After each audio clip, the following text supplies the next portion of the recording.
Selamat datang saudara-saudari. Hari ini kita mau mendengar surat Yudas. Okey. Mari kita bermula dengan kata pengantar.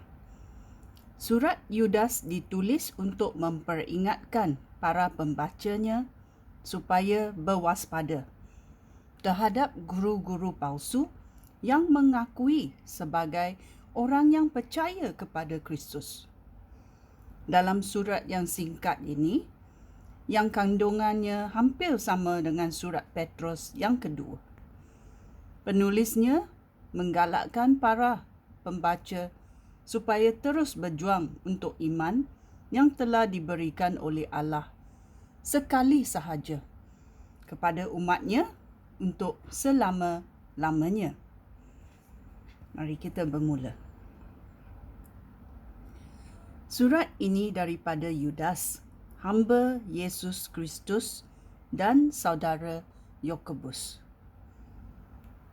Surat ini ditujukan kepada mereka yang telah dipanggil dan dikasihi oleh Allah Bapa serta dilindungi oleh Yesus Kristus. Semoga Allah memberikan berkat kesejahteraan dan rahmat dengan berlimpah-limpah kepada kamu. Guru-guru palsu, ayat 3. Saudara-saudara yang aku kasihi, aku telah berusaha sebaik-baiknya untuk menulis surat kepada kamu tentang penyelamatan yang kami alami bersama. Tetapi hati aku tergerak untuk menggalakkan kamu melalui surat ini supaya kamu terus berjuang untuk iman yang telah diberikan oleh Allah sekali sahaja kepada umatnya untuk selama-lamanya. Beberapa orang derhaka sudah menyeledup ke kalangan kita tanpa kita sedari. Mereka memutarbalikkan berita tentang kasih Allah kita untuk membenarkan perbuatan mereka yang cabul. Mereka juga tidak mengakui Yesus Kristus, penguasa satu-satunya dan Tuhan kita. Sejak dahulu, Alkitab telah menuliskan hukuman yang akan dialami mereka.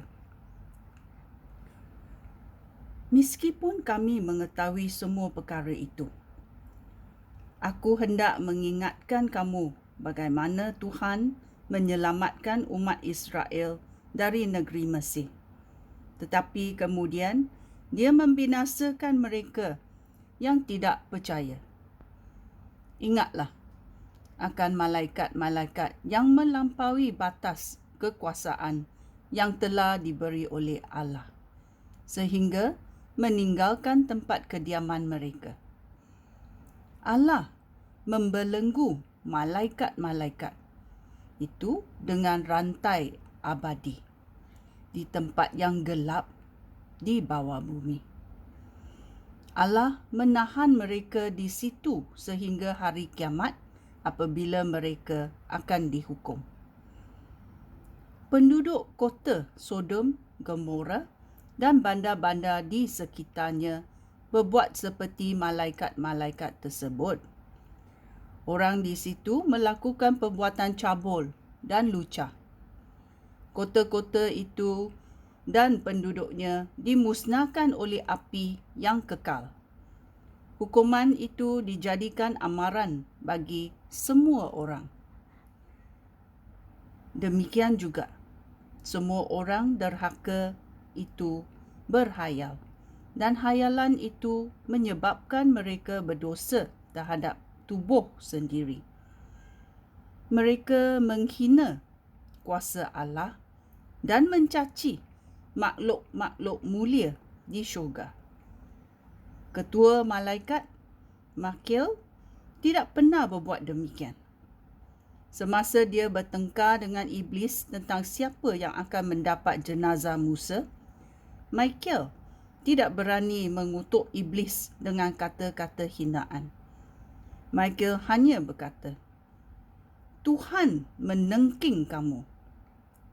Tetapi semua orang derhaka itu menghina perkara-perkara yang sama sekali tidak mengerti oleh mereka. Mereka mengetahui beberapa hal, tetapi seperti binatang yang tidak berakal. Mereka mengetahuinya dengan naluri dan hal itulah yang membinasakan mereka. Ayat 11. Alangkah malangnya mereka. Mereka telah mengikut jalan yang ditempuh oleh Kain untuk mendapat wang. Mereka telah membabitkan diri dengan kesesatan, seperti yang dilakukan oleh Bileam. Mereka dibinasakan kerana memberontak seperti Korah.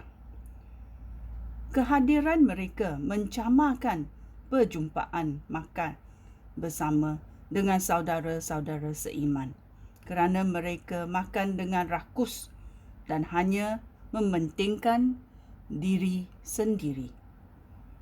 Mereka seperti awan yang ditiup angin, tetapi tidak membawa hujan. Mereka juga seperti pokok yang tidak menghasilkan buah, walaupun pada musim buah. Mereka seperti pokok yang sudah dicabut dengan akarnya dan mati sama sekali.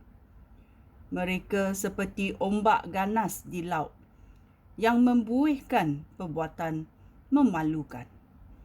Mereka seperti binatang menggembara yang tempatnya telah disediakan oleh Allah dalam kegelapan yang paling dahsyat untuk selama-lamanya. Henok, keturunan ketujuh daripada Adam, dahulu pernah bernubat tentang mereka. Dia berkata, "Lihatlah, Tuhan akan datang dengan beribu-ribu malaikatnya yang suci. Dia akan mengadili semua orang. Dia akan menghukum orang derhaka kerana perbuatan derhaka mereka dan kerana semua kata hinaan yang diucapkan mereka terhadapnya." Semua orang itu sentiasa bersugut-sugut dan menyalahkan orang lain. Mereka menuruti nafsu jahat.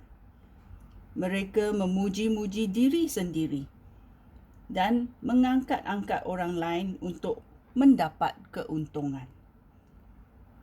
Amaran dan nasihat. Ayat 17.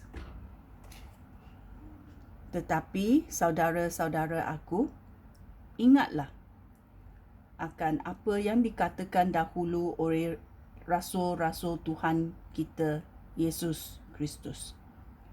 Mereka berkata kepada kamu, apabila akhir zaman tiba, orang akan tampil dan memperolok-olokkan kamu. Mereka orang yang mengikuti keinginan berdosa. Merekalah orang yang memecah belah jemaah.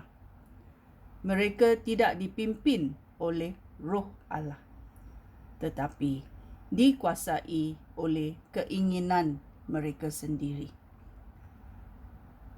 Tetapi kamu, saudara-saudara aku, teruslah bina hidup yang berdasarkan kepercayaan kepada Kristus. Iman kamu sangat suci. Berdoalah dengan pimpinan Roh Kudus Allah.